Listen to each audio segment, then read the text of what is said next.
Sa ceach seo inniu, tá muid ag folann faoi athru céad nach. In today's lesson, we will be learning about percentage change.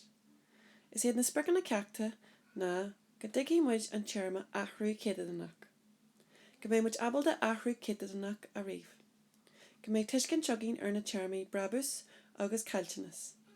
Agus go mbeidh muid abal de céad nach brabus agus céad nach cailteannas a riomh. Today's lesson objectives are to understand the term percentage change, to be able to calculate percentage change, to understand the terms profit and loss, and to be able to calculate percentage profit and percentage loss. The formula inta simply on a fedra an usage le fai an athru céad nach. Agus is é seo é. Find tú an athru an rud atá tú a géirí a riomh. So an athru mar hampla seansgur sim airgad atá an, no, so an ardú, no an leadú. So an athru é héin. Ranta ar an bon luach, so sin an rud ar hosaí tú leis. So le ró athru ar bíjanta. Agus an sin redan tú sin ar sin, an sin olraíonn tú an freigra aon tú faoi chéad. Seo an céis samplach.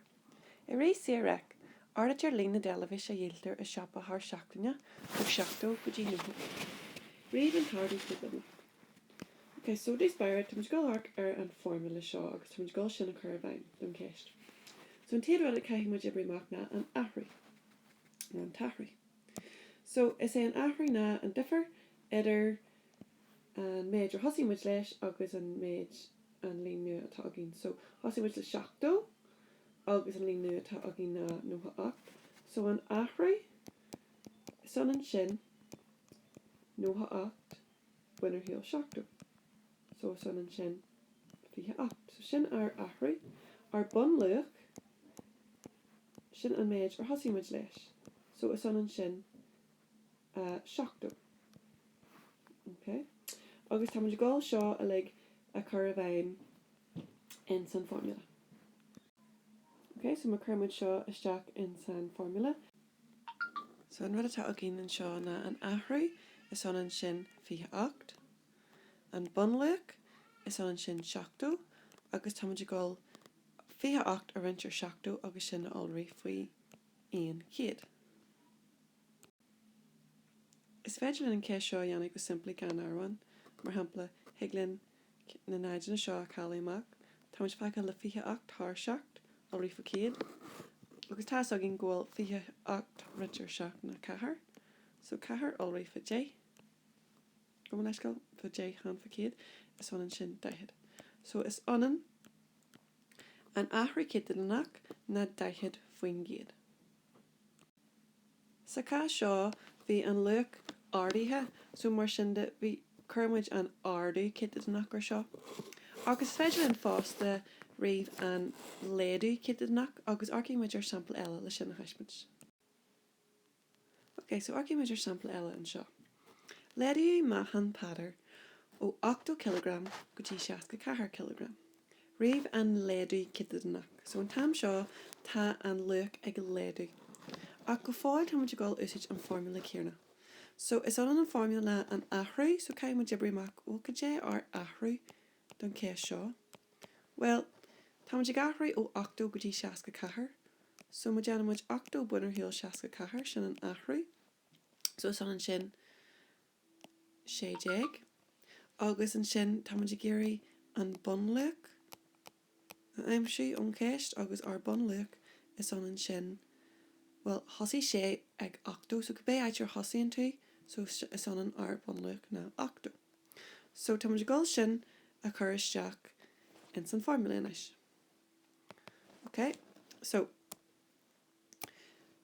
bhaidlinn an athru, son sin sé déag, ranta ar an bon luach, son sin 8, agus tá muid gáil sin olraí faoi aon chéad. As mar leat ag leat é scríb mar aon chéad thar chéan, má tá tú déanaí ag gan arhain, chu dín sé leat. Agus rééis is féidirlinn na naidin na seo a cailí amach chun an som seo a dhéanaí níos firsta. So sé déag faoi dé is an sin aon chéad seasca, agus tá muid gáil sin a rins ar 8. nó mas mai leat, ag leat dean an sé déag ranta ar 8 dús, so sin a dá. already fa J, agus yui 2 and frag Kierna fihe, agus is on shin fihe. Is come a can bala cart the yan two shin. My glor, so fihe fwyn gyd, so fi ledu fihe fwyn gyd mahan patter. And this time you go arc or chairma nua. Shans go holla shiv and chairma shaw river. So is saying chairma nua times like full na brabus. Agus zon and shin emerla na profit. Okay, so shin nur a yanan to arrogant as radigan. So more hample ma canning to radigan egg price agus yielin to egg price ning sarja and shin yanan to brabus. My glor. Is mark much in case na luck shaw. Canny shapador cocta or fiha craig punt, agus yield she or troha punt. Kajay and brabus kittadanak, and ish an focal tabakdak and shaw, na an focal kittadanak. My glor. It's fetching ekal gasillier. Was ready or canny she or fiha craig punt, agus yield she or troha punt, well rinchi brabus to craig funt, ak nee shin and cashed. Bewailin and brabus kittadanak. So bewailin and brabus are in she more kittadan than mej or hossi she lesh. Agus honshaw yanai and brabus kittadanak janamwich and rud kierna is a rimwich na kesh na river. To show marn giernan la ahri kittadanak ak tashe kurha a gohex brabus. So ta and brabus kittadanak marn gierna. So jan him wedge an ahri har an bun look no an bun arigid.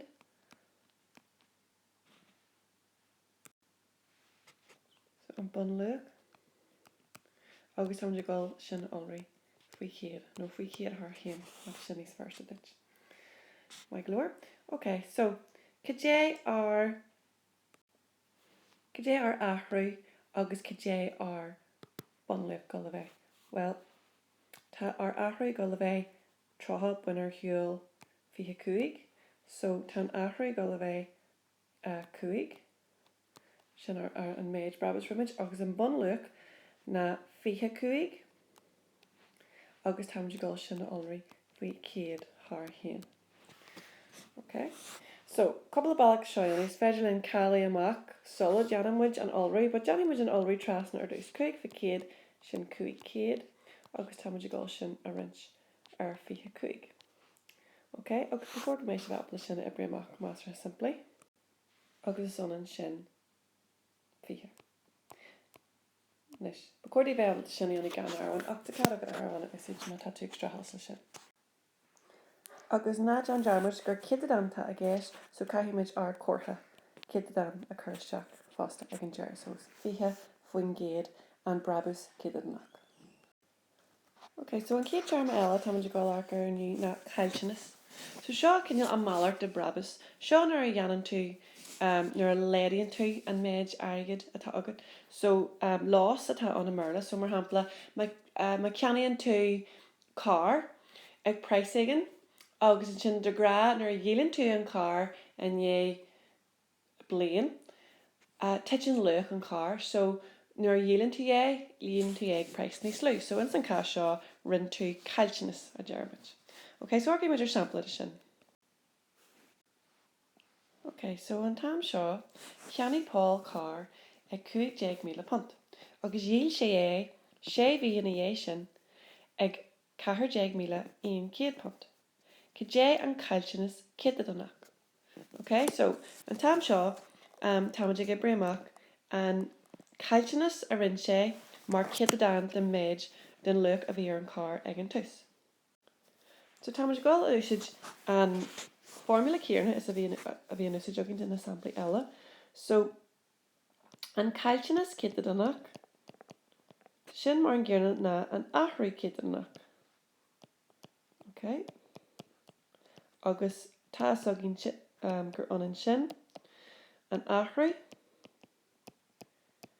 har and bun look already for kid. Okay, so kajay or ahri sa ka shaw.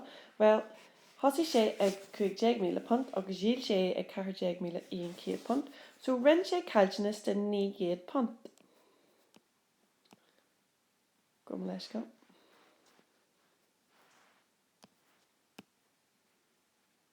Okay. So rin sé cailte is den 9 punt. Agus an bunluach na 50 míle. Agus tá go gáil sin olraí faoi 100. Agus cos leis na céis na ribbe, tá cad a gin cáil amach couple of nights and sin, agus fáin sin réiti den 100. So is féidir linn sin a scríbnis mar 9 ranta ar 100 cige. Agus bacór go méid tú abal sin ebri master he simply. Agus fáin tú 6.